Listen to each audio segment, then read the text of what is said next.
It's the stuff of Hollywood.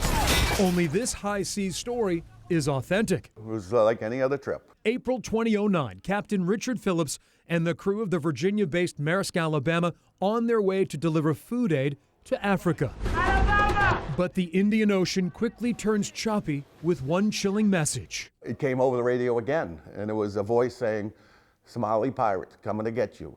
Somali pirates coming to get you." And that's what we heard. Somali pirates were bearing down. Then they started shooting, and you could hear the ping, ping, ping of the ricochet of the bullets. And so we all went forward back to the steel bulkhead for protection. 7:15, they were boarding my ship. Piracy was a constant danger. The Maersk, Alabama was the latest target. They were yelling, screaming, AK-47s in your face. The pirates threatened Captain Phillips and crew. The last thing I wanted was someone to get shot or killed, because once someone gets shot or killed, there's no reason to stop. Within hours, the Boston native found himself in a small lifeboat with the pirates.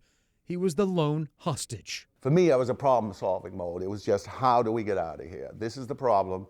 How do we get to the next step? Meanwhile, the Norfolk-based USS Bainbridge arrives with a team of Navy SEALs. The Somalis with itchy trigger fingers would beat Richard and conduct mock executions. I've always considered myself a lucky guy, and so now I just had to take care of myself, and I thought I could create a way to escape. The grizzled merchant mariner was not optimistic. After the first full day, I didn't see a good ending coming for me.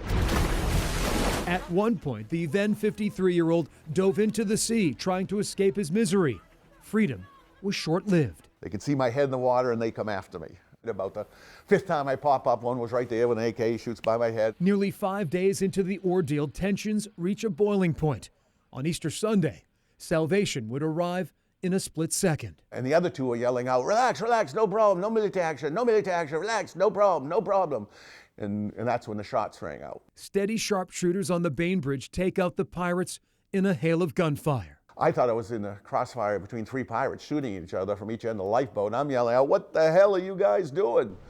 They just kept firing into the lifeboat. They knew where I sat, so they just avoided my seat. All of the hijackers except one were dead. Next thing I know, I hear a voice, and it says, "Are you safe? Is it all right?" Within seconds, a Navy SEAL whisks Phillips away from the lifeboat. I didn't realize it till it was being hoisted up to the main deck that I'm alive. I made it. I'm out of there. His ordeal over, Phillips' life would change forever. All right, look, this is the captain speaking. 1 year later, Tom Hanks would take the lead in the aptly named film Captain Phillips. A good story with a great ending, as long as you're not a pirate.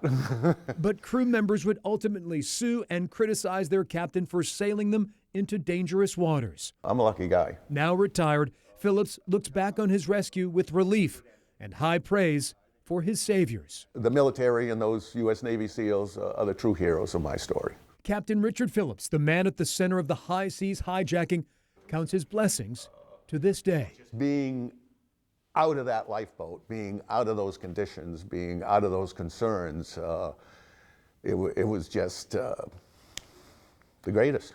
It's like Christmas.